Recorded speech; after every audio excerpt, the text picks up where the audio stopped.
Well, good evening and welcome back to the Journey Home program. I'm your host, JonMarc Grodi, and here on EWTN we have this great privilege on the Journey Home program to hear a story, to hear the good work that the Lord has done in our lives. And tonight we're joined by Dr. Tory Baucum, former Episcopal priest, and he's now the director of the Benedictine Center for Family Life in Atchison, Kansas. Doctor, good to meet you. Thanks for coming on the show tonight. Thanks for sharing your story. I really appreciate you being here for that. Thank you. Yeah, I'm going to step way back and let you begin. Where does your particular journey with the Lord begin? Well, it begins pretty close to where I am now. It's in Kansas. I'm a fifth generation Kansan. Both of my parents are from Kansas. Their parents were from Kansas. Their parents were from Kansas. My dad's side is largely Baptist. My mother came from a long line of Quakers. Her father and that whole line were Quakers, and we can trace the lineage back to some of the early settlers who were abolitionists. So these are the groups of people that moved out from Pennsylvania and the East Coast to stop the spread of slavery. Wow. Kind of over our dead bodies was their attitude. My mom started going to the Episcopal Church before I came onto the scene, but then she stepped out of church. But that might have had a little influence on my becoming an Episcopalian when I was in my early 20s. So it started in Kansas. There was some devotion, especially among my grandparents. I told you about my grandfather, who's a Quaker farmer. My grandmother was a Baptist. She had 10 children. I tell people she wasn't Catholic. She was old school Baptist. Yeah. Very saintly woman, had a huge influence on my life. Loved her deeply. And 8 of her children were girls. And one of them became really close to, she was the only one who married outside of Protestantism into the Catholic Church. And I spent a good bit of time with her when I was growing up. She had an important influence in my life. So that was kind of the journey, just, Heinz 57, Protestantism in the middle of the United States. Certainly not agnostic, but not everybody was practicing. And right. Yeah. Was there a particular church or group that you attended growing up? Well, through my elementary years, I was largely unchurched. My parents separated when I was young. Okay. My brother and I moved to Kansas City, and we lived with our mom. And so we were largely unchurched the years we lived in Kansas City. I think there was a Nazarene church bus that came by the apartment complex where we lived, and we went to Sunday school or vacation Bible school. We moved to Texas to live with our father, who was Baptist, so we started attending what I call was an interdenominational Baptist youth group. The thing I learned about Texas, though, is that everybody's Baptist, even the Catholics, and so it was just the culture. And so we kind of made our way into the faith. I was baptized in the Baptist church, and spent the next few years. While I was in college, I was in a Baptist college, but I started exploring Anglicanism, partly through the writings of Lewis and, the usual suspects, yeah. C.S. Lewis and John Stott. And so I went to an Episcopal seminary in Pittsburgh, not as a postulant, but just to explore. Mm-hmm. And while I was there, I became an Episcopalian. Okay. Yeah. Up to this point, would you say that you were still sort of nominally, generally Christian, or had you had a come to Christ moment? Yeah, well, I'm just tied in with the baptism. Okay. I encountered the resurrected Christ. Right. And so, yeah, and I was Baptist, believe in what they call believer's baptism. And so you had to have a profession of faith, you had to have a testimony, mm-hmm. and I did have those. The Baptist, quasi-Baptist, it was an ecumenical youth group. Sure. It was very influential. I don't know if you've seen the new movie out, Jesus Revolution. I have not yet. But I was on the tail end of that. Gotcha. That came to Texas. So Keith Green was a well-known musician, and Leonard Ravenhill was this holiness preacher. And English holiness preacher, and they set up shop in Lindale, Texas, which is about halfway between Dallas and Tyler in East Texas. And so my girlfriend, who was Catholic, and myself, we would meet there for this youth group Bible study. And young people from all over East Texas would come. And Keith Green would play the piano, and Leonard Ravenhill would give an exhortation. So that was a very intense time. I really received my call into the ministry during that time. My girlfriend, who was Catholic, became a Wycliffe Bible translator, which she's done her whole life, and we've remained friends. And so we kind of laugh how she kind of started working with the evangelicals, and I've become Catholic. So we, yeah. But that was a spiritually rich time. Yeah. It was authentic. It was real. There were some deficits, sacramental deficit, a deficit of not being connected to the Catholic Church. But I could never say it wasn't real. Yeah, absolutely. Yeah. So you had a real call to a sense of call to ministry. Now, why did that not end up? Did you consider becoming a Baptist minister or kind of that? No. I was never a good. How'd you get turned in the sort of the Episcopalian direction? Well, yeah, I was never a good Baptist. I mean, that was part of the problem, and we don't want to go there. I was exploring options. So no, I thought about. I was good with languages. I thought about being a Wycliffe Bible translator. Actually, I went to Wycliffe. They had these summer institutes of linguistics programs. I studied at a university for a while to study linguistics, thinking I might do that. I never could see myself as a Baptist pastor. I just felt like I would fail miserably, and I'm sure I would have. And but it was during that season of discernment. Well, do I become a missionary? And I would go home and work on my grandfather's farm, picking apples. He had an apple orchard, and doing a lot of praying and thinking, and I was also reading all these Episcopalian books, Anglican books, C.S. Lewis. Oh, right, yeah. And Stott, Chesterton, his both pre- and post-Catholic books. Yeah. And why did those spark your interest? Where did they fit in kind of your world? Well, I think they were feeling to, I think there was I don't think Catholicism was a possibility for me at that time, because I didn't know any Catholics really, other than this one aunt who lived in another part of the country, though I was drawn to her. I remember once she said to me, "Tory, the Baptist taught me Jesus, but Catholics made him beautiful to me." I never forgot that. I mean, it was like the best apologetic.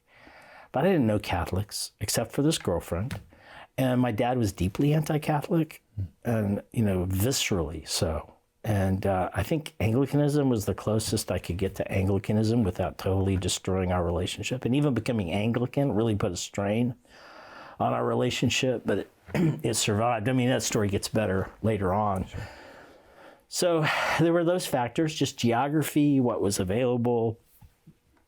I could attend Episcopal churches without being disowned. I think I didn't know enough, frankly. I just didn't know enough. And, but I kept, looking and searching, and then I studied church history, and the more I studied church history, I started questioning some of the narrative that I had been taught early on. Sure. I remember taking a class. I was for 1 year in a Baptist seminary before I went to the Episcopal seminary, and I took a class with really a wonderful teacher. I still am delighted by him.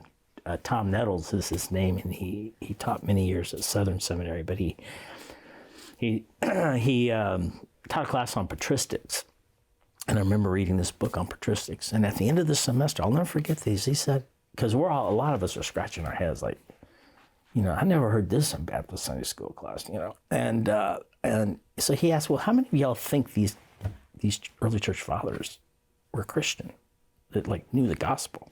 Because that was the kind of the conversation in the class. Right. And I I raised my hand, and I looked around, and I was the only one in the class. And that was like, I go, wow. Yeah. You know, I wasn't willing to say I agreed with them on everything, but I wasn't at all willing to say these guys aren't Christian. I mean, I knew enough to know, you know, it's really hard to be a revisionist when you're being persecuted, you know, when your faith is going to cost you your life. That's not when you go into revisionism. Yeah. You know, so that was an interesting moment. Yeah. And I've had that moment over the years in different groups of Protestantism about, well, like, yeah, I really do think John Paul II is a Christian. Not only that, I think he's actually probably right about almost everything. You know, so I've had that experience over the years as I've taken the journey. Sure. And in fact, you know, that's a lot of what you have to do when you take the journey is repent of a lot of past inadequate solutions. Yeah, you got to be open, right? It's like that beginning of the Gospel of Mark, Christ's first words there, repent and believe the gospel. Yeah. It's not the other way around. There has to be an initial repentance of just being open to maybe I'm wrong. Maybe there's more that God wants to give me. You know? Yeah, absolutely. Absolutely. Yeah, I mean, so, you know, I mentioned my father's, we got he approached death a few years ago. You know, he told me he knew I was a man of God, was sorry that he opposed my spiritual journey as much as he had, which was kind of giving me tacit permission to go on. He didn't know I was thinking about the Catholic Church. I mean, we had lived so far apart that there was no reason to, you know, tell him those things. And I didn't want to give him heartburn. And so, but I felt like that was kind of a permission, and I started my process into the Catholic Church about a year after he died. Wow. Mm-hmm. So backing it up a little bit, so you entered, when did you approach that Episcopal Seminary and enter that ministry? Great question. That was in the 80s, mid-80s, early to mid-80s. I went, I had a great class by a really godly mentor, John Rogers. He was Karl Barth's last PhD student. And he taught a class on the atonement. They had these January terms, and I loved it. I loved my years at that seminary. It was the wonderful bridge for kind of a renegade, messed up Baptist who didn't know what he really was, but just knew he wasn't Baptist. That was a great place for me to enter more fully into the world of the Church Fathers, into kind of a historical consciousness, though I would say that I would want to press them to enter more fully into the history of the church. But really good people, solid. I still have many friends in that world, that camp. Mm-hmm. We're speaking tonight with Dr. Tory Baucum, former Episcopal priest. So it was a good experience at that seminary, and you ended up becoming a priest. Yeah, my first job was in Little Rock, Arkansas. This was in the 80s. Bill and Hillary Clinton, where Bill was the governor. He lived 2 blocks from me. Wow. My boss, who really became one of the most important men and mentors of my life, his name was Joel Pugh. He was the dean of the cathedral. He'd been a chaplain at Oxford University, I think the first American to ever do so. Rhodes Scholar, like Bill Clinton, so he and Bill were friends of sorts. So I tell people Little Rock is where I got my real education. I learned a lot from Joel, learned a lot from the people. And from there, I went to Kansas City again, which is my boyhood home. And I met Elizabeth, my wife, who was practicing law and waiting for me to show up. And we met and married within 8 months. And but I probably would have married her sooner, but I thought, I got to at least wait 8 months. I'm an Episcopal priest. I had some lech from Arkansas coming into Kansas City. I didn't want that story. So, but no, we knew each other, knew right away. Of course, we were in our 30s, so we were older, and we had our first 2 daughters in Kansas City. And then that's when the Episcopal Church started to, the early stages of its implosion around the doctrine of marriage. And that's when I first was encountered with the question, what is the nature of Christian marriage? And I realized I was woefully inadequate. I was not prepared. Yeah. For that question, it was in Kansas City that somebody handed me a book by this new young Polish Pope, John Paul II, Crossing the Threshold of Hope. And I crossed an epistemological threshold at that point, because I encountered a mind I had never encountered before. He thought differently. He's not a linear thinker. He's a spherical thinker, and he's a poet. So even when he's writing prose, it's like poetry. I only understood about half of it because I had no background in Thomism or personalism, which are the categories out of which he thinks. So it started me on a journey of reading Aquinas and reading personalist philosophy to try to understand him better, because I was mesmerized. And I continued that for many years, partly out of interest, partly more than interest, but I didn't really have an existential drive to do it until I was in DC. Then it became no longer theoretical, Yeah. So that was a really important chapter and phase. Okay. Yeah. Yeah, up to this point, you said you encountered this issue with marriage, but beyond marriage, in terms of doctrine in general, like what was your sense up to this point about the differences in doctrine, even between your upbringing and your Episcopalianism? Was it just, what did you make of those up to that point? I don't like to use this term.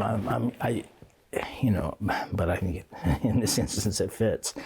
Conservatives just we receive traditions and we live out of them without thinking so much about them, right? And then they're challenged, and then you go, well, why do I believe that? Why do I believe that marriage is between a man and a woman? Because you never had any reason to question it, right? Right. And so then you have to go back and you have to start reading, and of course you read the scriptures, but you read the great minds that have interacted with it, with the teaching, and that's what I did, and because it was tacit knowledge, that's why I don't think I was ever taught really anything about it, because it was like, well, of course nobody questions this. Right. Well, we were, and there I was in the vortex of it. I was in the one Protestant denomination that was, going to war over it. Right. And so I started looking around for, well, who makes sense? Who's helping me to answer my own questions? And of course, I had this background of a broken home. And a lot that went on there that we don't need to get into, but it primed me to have a real sensitivity, because I several generations of broken homes, I understood what it did to children, and all of my siblings were affected by it deeply. I was affected by it. And so it wasn't theoretical, and I was soon I was going to have to make decisions about who would I marry, who would I not marry, and can I even be in a place like this, and that's when I realized I had to go deeper. And the person who took me by my hand and led me deeper was St. John Paul II. Right. Even before I knew what was going on. Sure. Yeah. So what happened next? At this point, you're still a priest, and you're married. Now you have kids there. Yeah, I went to Asbury Seminary to do a PhD in missiology. I was working with a church out of London, Holy Trinity Brompton, who started this thing called the Alpha Course that went worldwide, and I became a speaker for them. I served on their board. I did a dissertation on Augustine's catechumenate and Wesley's class meeting, because those were the worlds I was straddling, and so I was interested in the whole nature of Christian hospitality, the history of hospitality. Asbury's really good at that. Had a wonderful doctoral mentor, Howard Snyder, who he himself studied at Notre Dame, did his doctorate at Notre Dame. So, I read more Catholic missiologists than I did Protestant in that program. So that, continued the development. And there was a wonderful Methodist sage. He was a retired president of Asbury College, that's been in the news recently because of the revival. But his name is Dennis Kinlaw. He would tell you in his later life that John Paul II was the most influential theologian in his life, And so once a month we would gather together, he and I, and we read through different works of John Paul II. I still hadn't hit an existential crisis, but I was more and more leaning into this man's thought world. So that was great. And those were special years, and that is a community I still love and am close to. The president of Asbury Seminary is a really fine man by the name of Tim Tennant. He's been a really wonderful friend as I've made this journey into the Catholic Church. Okay. So did you complete your PhD there? I did, and then I got called to a church outside of D.C., in the D.C. area, that was one of these churches that broke away from the Episcopal Church to form a new Anglican body, and I went to serve that congregation, and I was there for 13 years. Okay. Yeah. So, 13 years. Did you, in all that time, especially being drawn more and more to JP2, you were still comfortable with all that? It didn't cause an existential crisis yet? What happened next? Well, the issue within Anglicanism continued to, be at a low boil. Yeah. And of course, the cultural issues there in D.C., they continued. And then in my own parish, they continued. So I inherited a number of crises, some legal crises, clergy sexual crises. And that just brought me to a place that I had to go deeper. And I went deep into John Paul II. I remember I had some friends in London. I said to them, I said, here's what I'm struggling with in my parish. These are things I've inherited. And the only person who was helping me with them was actually the Episcopal bishop that I was in a lawsuit with. And it's wild. And Washington Post did a story on it, 2 stories on it, one in 2011, another in 2020. Then the New York Times did a story on it. So when you're pastoring a church and you have papers doing stories on you, it's a whole new world. But these friends in London, they said, Tory, you need to go see Don Renzo. I said, Don who? And they said, no, he's an Italian priest, Don Renzo Benetti. And I got on a plane to Rome to go see this man because these friends who I had great respect for said, he can help you through this. When you're an Anglican priest in D.C. and you get on a plane to go to Rome for help, you're in trouble. I was in trouble. And so Don Renzo, I went to a retreat that he did in Sacramental right outside of Rome, and he has this network of domestic churches, couples that he mentors and teaches. He basically is a master pedagogue, and he's taken John Paul II's philosophical anthropology and he's put it in the reach of the laity. Wow. So I walk into this room and it's literally like 300 families, and I'm like, and it was just so beautiful, JonMarc, and I felt like I died and gone to heaven, and as I used to say as an Anglican pastor, I didn't think that could happen in Rome, and it was like it's like Jesus' parable, the pearl of great price. I realized at that point I had to give up everything to possess that. Yeah. So over the next 5 years, I brought him to my parish every year to teach. Wow. That, went so-so. Mm-hmm. But I went over there every year. I went to Rome, went to Beauvalone where he lived, and he really mentored me. And I think by that time, intellectually, I had converted. But emotionally, psychologically, and I'm also stubborn. I really, by this time, the Archbishop of Canterbury had appointed me to a post called the 6 Preachers of Canterbury Cathedral, and he wanted me to be an agent of reconciliation between the dissidents and him, and I did my best to do that, did not succeed. And so, I just realized that Anglicanism, and I told this to the Archbishop. I went to him in person to resign and told him I was converting. Mm-hmm. And And actually the Episcopal bishop who I had been in a lawsuit with came with me, because he also walked with me on this. Yeah. And I just said, I don't believe in the Anglican project anymore. And I'm not angry. I'm not upset. But I believe the Catholic Church is telling the truth. All the things that I care about, the things that I give in my life to understand and to live. I said, I think they're telling the truth. That doesn't mean I think every bishop is telling the truth and every person Catholic. But I'm just saying the church as the church, I think it's holding the truth together. And the truth is more, and maybe more importantly, the truth is holding it. Yeah. And so he was wonderful. And he said, Tory, if I were in your shoes, I'd probably do the same thing. He's a beautiful man. Yeah. And as you know, he's close friends with Pope Francis, which that's a whole other thing. But he was really good to me and very kind, very pastoral, and that was hugely helpful. And as was the Episcopal Bishop of Virginia. So. Well, let's pause there for a little break and we'll pick it up and see all the fallout from that revelation, that connection there. We'll be back in just a couple minutes to hear the rest of Dr. Tory Baucum's story. I want to remind you that if you have a story, if you're a convert to the Catholic Church, we'd love to hear it. We'd love to know, where you came from. We'd love to hear what went on and how you ended up as a Catholic. And so check out chnetwork.org. We've got a newsletter there. We've got a contact form. We'd love to, again, hear from you and hear about your own journey to the Catholic Church. We'll be back again in just a couple minutes to hear the rest of Dr. Tory Baucum's story. See you then.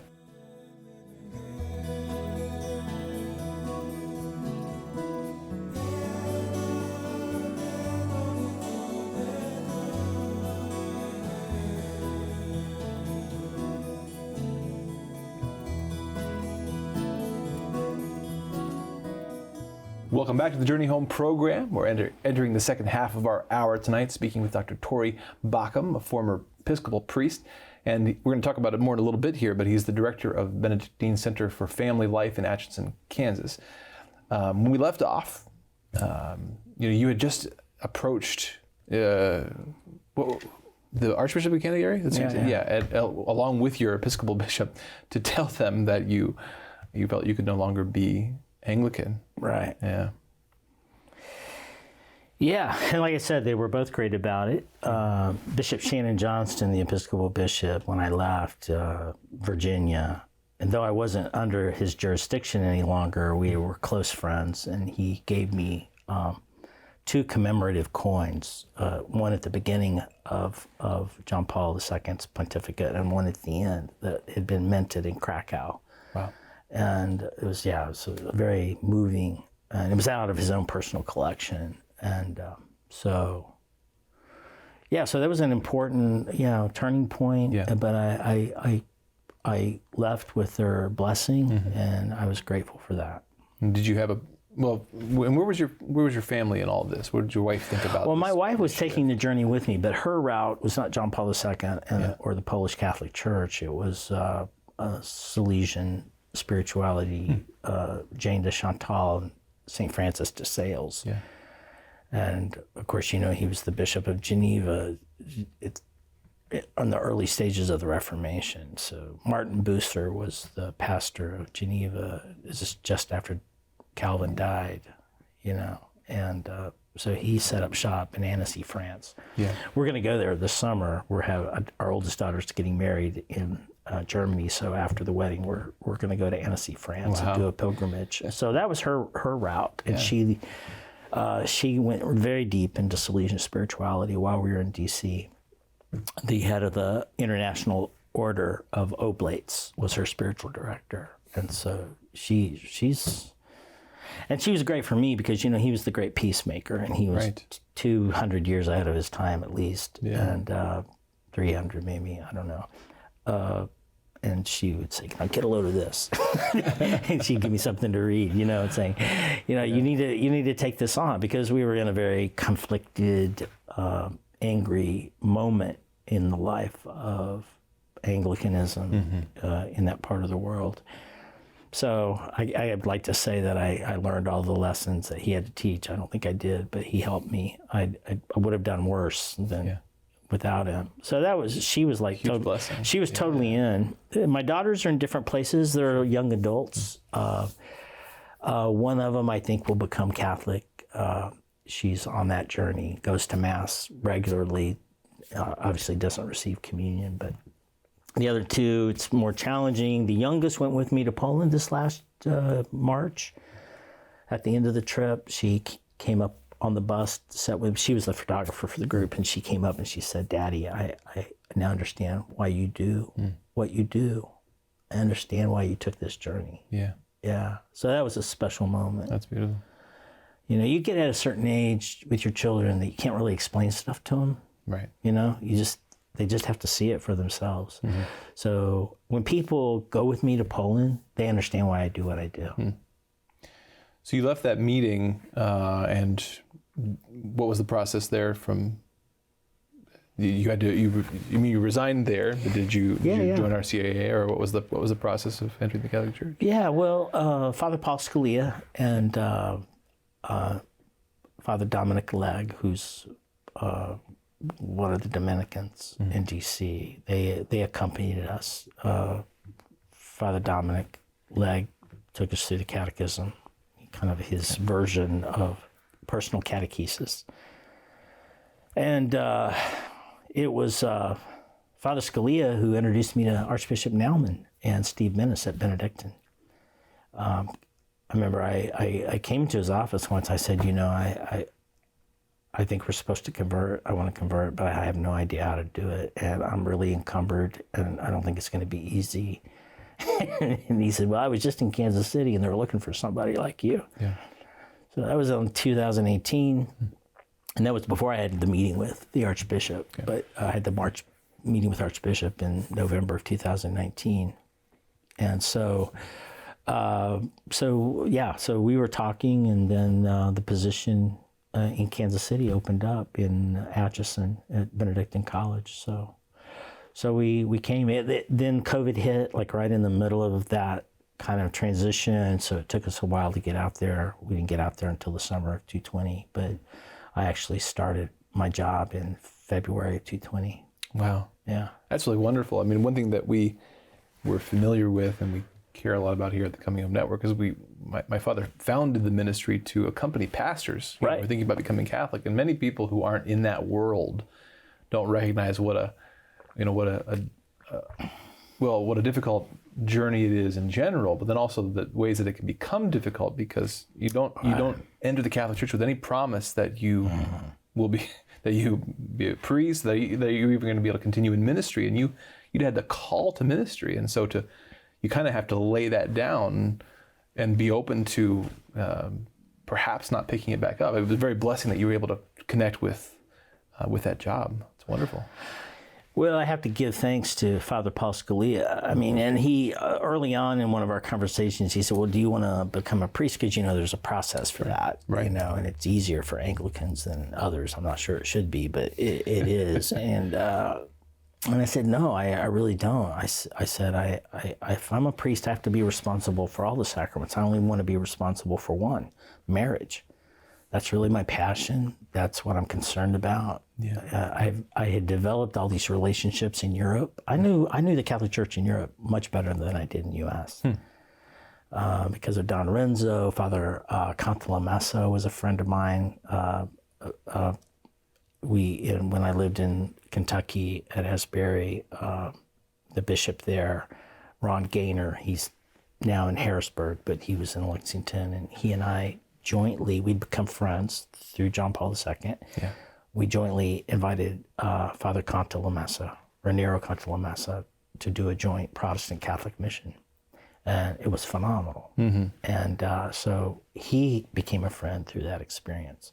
So I knew Catholics in Europe. I didn't know them in the U.S. that much, except for Bishop Gaynor, who accompanied us really wonderfully from a distance. And so Father Scalia, he opened doors, saying, here's some folks that are looking for somebody like you. Because I told him, I said, I want to work on marriage. I want to do domestic church. And I have a PhD, so I could go into an academic community. I actually work, with 3 or 4 different academic communities right now. So, So that's kind of how that happened, and Yeah. it continues to evolve. Yeah.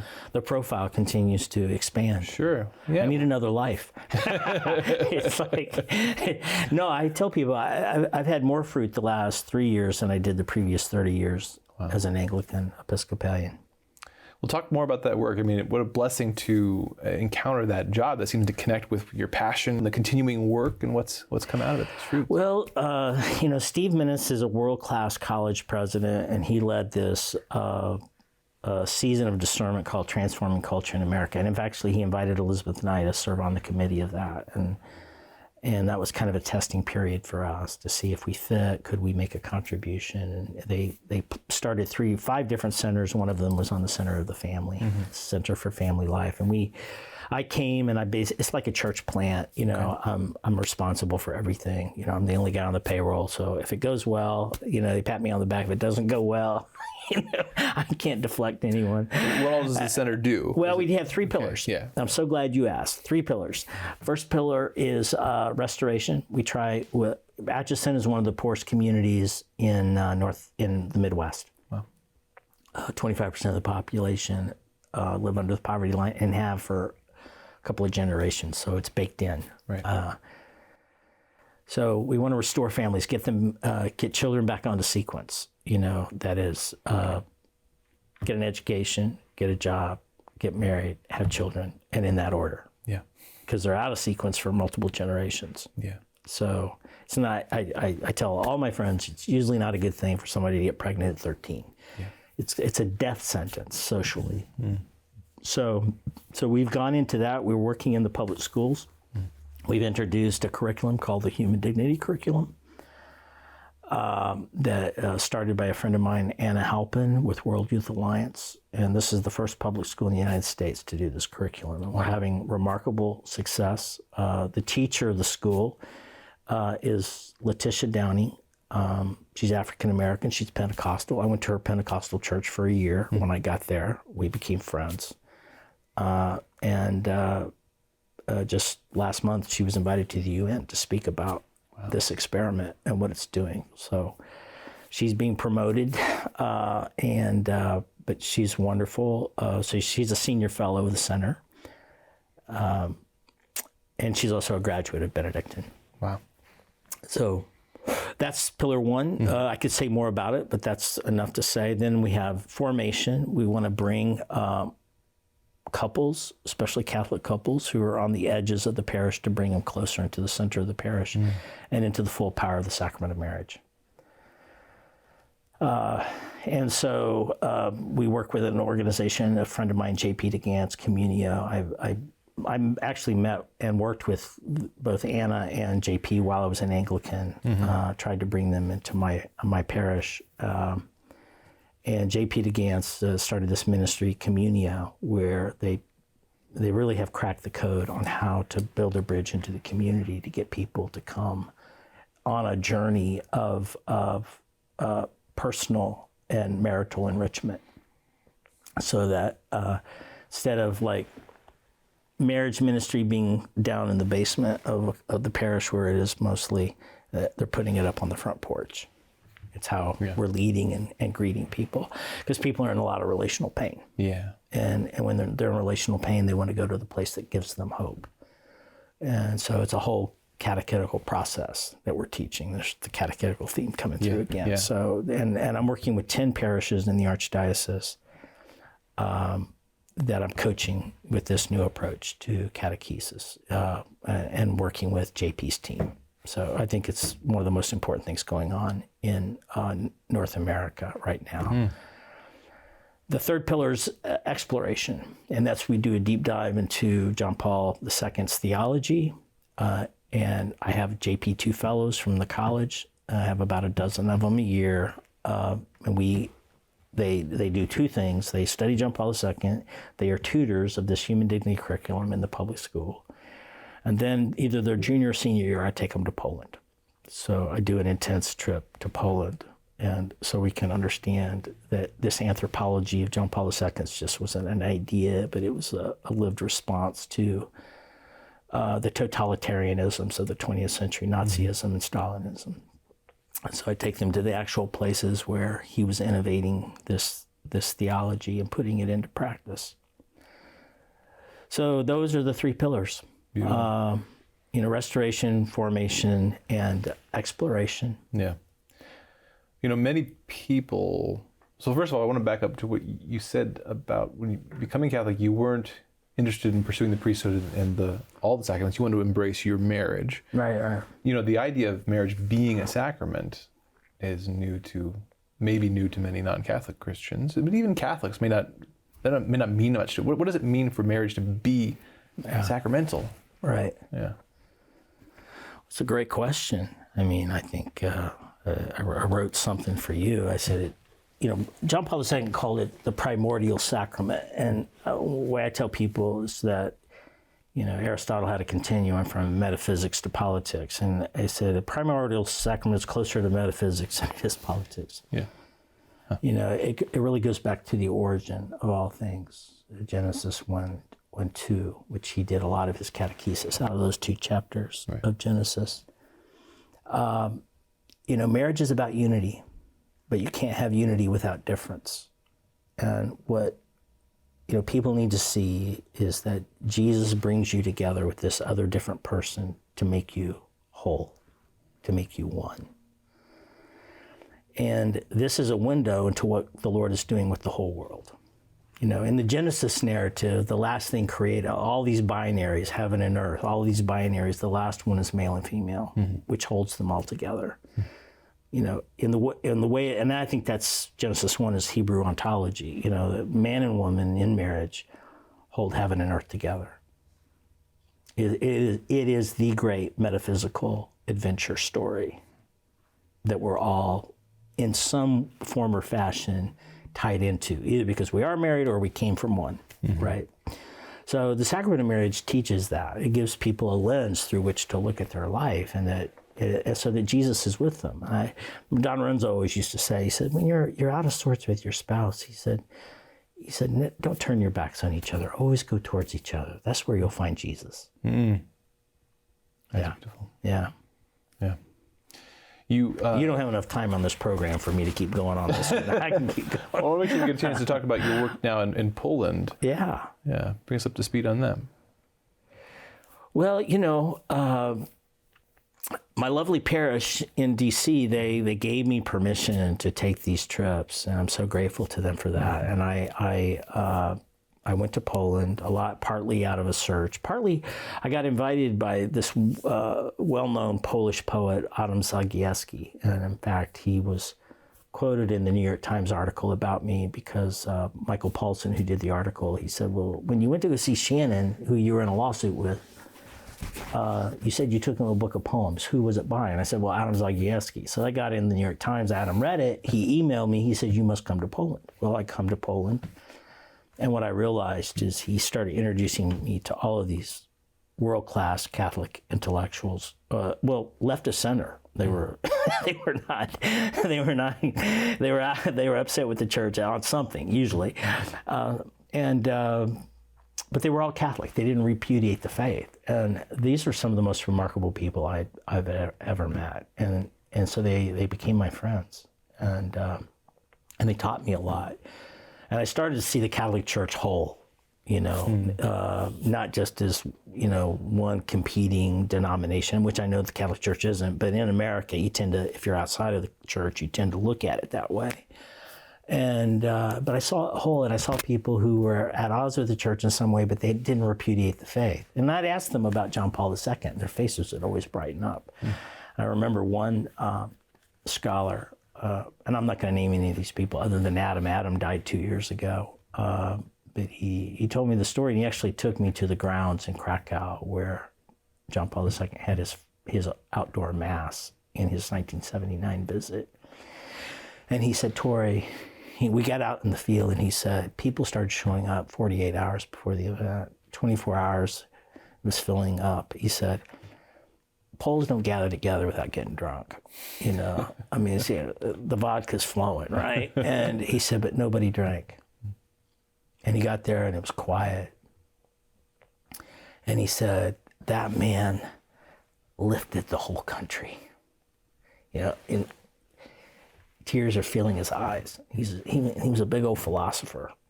And like I said, he wasn't an overly pious guy. And he said, because of John Paul II, I believe in the Holy Spirit. Wow. You know, when you have conversations like that, you never forget them. Yeah. And so I just kept going back. I kept getting invited. I knew this was a special encounter and God was giving me a special gift, but I didn't really know what it was for. After my conversion to the church and working at Benedictine, I was preparing students to go. I remember when we converted and we moved back to Kansas City, I told Elizabeth, I said, well, one thing that's going to stop is my international trips. I said, we're going back home and it's going to be a much more quieter, I was trying to reassure her. I won't be in the limelight anymore. I was in Poland 5 times last year. Wow. So it's like, and because so I was taking some students to Poland. Literally 3 days before we left, Putin invaded Ukraine. So a friend of mine called me up. He said, Tory, I told him, I said, I can't bring the students. Parents won't let me, and it would not be prudent. And he said, well, I can understand that they shouldn't come, but you should come. He said, put on your peacemaker's hat and come and observe. So I did. And he sent me out to the Warsaw train station one day. He said, just go out there and observe. So I went out for a day and I just interviewed people. And the look of trauma on these faces is they came off the trains by the thousands. Then later that night, I go to Mikhail's home for dinner, and they already have a Ukrainian family living with them. And the father stayed behind. He was a Unite priest, so a priest that is connected to the Vatican, is Catholic, but their liturgy and their discipline is all Eastern. So he sent his family. And so I had dinner, we had 15 people around the table that night. At the end of the dinner, their boy came up to me and handed me a drawing of a U.S. bomber that he drew during the dinner conversation. And he said to me in English, he said, please help. So that day really felt like the Holy Spirit was recruiting me to do something. And I told him, I said, I will. I didn't know how, but I said, I wrote something for my Facebook post and some other things. My friend Mikhail, he translated them into Polish. They went viral. So I was invited to come back in June to speak at a Congress that the government was putting on about Europe and this issue, which kind of surprised me. But Mikhail says, you understand us better than we do. We want you to come. So I said, well, if I come, I need to bring my rabbi friend, Mark Gopin, who's at George Mason University. And I said, he's the world expert on this. This is really the guy you need. And they said, well, bring him too. So he came, and Mark just rocked the house. He was phenomenal. And that's when he said, I've done refugee work all over the world for 30 years, and I've never seen anything like this. 3 million refugees, no refugee camp. So I started going deeper into Polish history, and which was already a hobby of mine, but I started reading more deeply and reflecting. And then so when I got back this winter from another trip, I got an email that I had been elected to the Polish Academy, the Copernican Academy. And so I gave a talk there last March, which has since been redacted and published, and it's been published by Lambeth, Canterbury, in England. It's gone all over the UK, and now it's getting published here in the US. So Rabbi Mark and I hope to help the University of Warsaw build a center on peacemaking and solidarity to help with this refugee crisis, equip the people to do the work that they're already doing, but doing it in a way that they too are not traumatized, because trauma gets transmitted relationally. And so trying to understand the difference between empathy and compassion, how you live out of compassion, which is a positive psychology that is very healing. all of it's contained in Jesus' parable of the Good Samaritan. Yeah. And so that's a whole new chapter that's opened up, and I'm trying to figure out how to do 3 jobs. That's what I said. Right. I need a longer life. But Archbishop Naumann has been wonderful in supporting me. He's a great lover of your show, by the way. And President Menace has been very supportive. As I said, we just took students there last month. We'll be taking students there again next year. I want to give our students an opportunity to study there. So we're contemplating some programs that we're developing between Benedictine and Poland to give our students an opportunity to study and learn from these really remarkable people that I love. Yeah. Yeah. That's beautiful. Yeah. Thanks for that awesome work and for sharing it with us. We've just got about 4 minutes left. Okay. And so with all that in mind, backing up just a little bit, thinking of someone watching who comes from a similar background to you, again, maybe, whether Episcopalian, Anglican, in those communities, loves Jesus, but sees some of the turmoil in the churches, some of the foundation shaking in terms of what's true, what does marriage really mean? What's a word of encouragement you might share with them to continue the journey?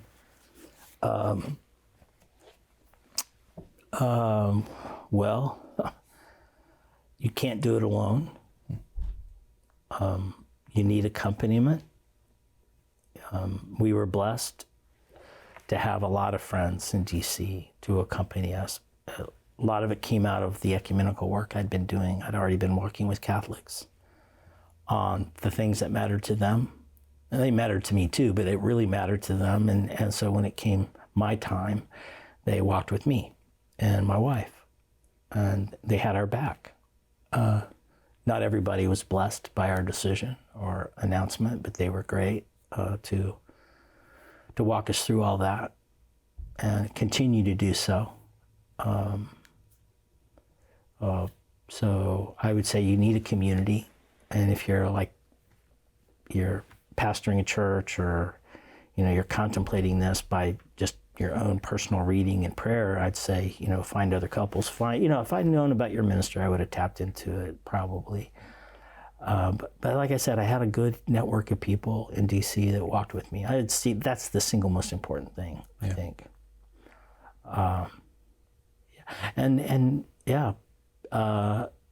Be prepared for deeper purification and transformation. Yeah. Because that's going to happen. Right. That's a good word. Yeah. And not everybody's going to like it, and will say things that'll be hurtful. You just have to go on. Yeah. The Lord has something for you beautiful on the other side of this. Amen. Well, thank you for that good word. And I also encourage, like you, I'm a big fan of, big devotee of John Paul II and his writings, his theology, his work on marriage, the theology of the body, all that. If someone's sort of intrigued by some of the things you've shared there, what's a good way for them to kind of get into that world? What's the entry point for them? Well, it really depends on, how you're wired. Yeah. If you're got a strong philosophical bent, then you could, dive into his catechesis. But if you don't have a background in Thomism and personalism, I wouldn't start there. I think if, you like good literature, Clooney Press has published his poems. That's a nice edition. I would really spend time on his Samaritan Woman sequence, which I think is a wonderful insight. And then his one on the nation, which I can't quite remember the title of it. And then his play, The Jeweler Shop. Yeah. You'll get a wonderful insight into his understanding of marriage. So those are places I would start for maybe the general population, just simply because they're in reach and you don't need a lot of background. But the more you get into his philosophical works, the more you're going to need background. Yeah. Awesome. Thanks so much for sharing JonMarc, your story, Tory. Hey, so good to meet you. Appreciate it. Thank you for your work. Yeah. And we'll be praying for you as the work continues. Thank you. Yeah. Thank you. Yeah. Thank you for joining us for this episode of the Journey Home program. You can check out benedictine.edu to check out it's great school. It's phenomenal to connect with out there and learn more about the Benedictine Center for Family Life. And again, I pray that Dr. Tory's story has been an inspiration to you. There's lots of other stories like his if you check out chnetwork.org. And there's a newsletter you can subscribe there for a new story every month, from various people who are coming to discover the Catholic Church. And if you're on the journey, we'd love to hear from you, be praying for and with you. So send us a note there. Once again, this is the Journey Home program. We'll be back again next week with more stories. In the meantime, God bless you. We'll see you then.